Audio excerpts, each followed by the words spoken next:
শেখ তানভীর বারী হামিম ছাত্রদলের এক ব্যতিক্রমী ও সাহসী নেতা। ছাত্রদলের নেতা হওয়া সত্ত্বেও তিনি লেজুর ভিত্তিক রাজনীতিতে লিপ্ত হন।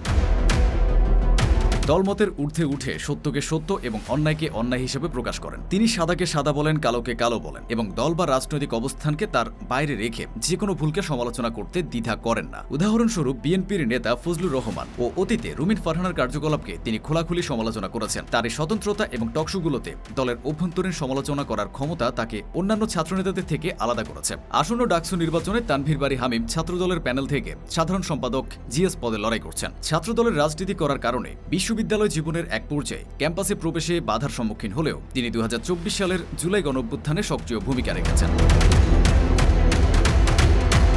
হাসিনা সরকারের পরবর্তী সময় ক্যাম্পাসে ফ্রি টেলিমেডিসিন সেবা, খেলাধুলা, কোরআন তিলাওয়াত এবং অন্যান্য সামাজিক উদ্যোগের মাধ্যমে তিনি শিক্ষার্থীদের কাছে বিশেষভাবে জনপ্রিয় হয়েছেন। হামিমের শিক্ষাজীবনও প্রমাণ করে তার প্রতিভা ও নেতৃত্ব গুণ।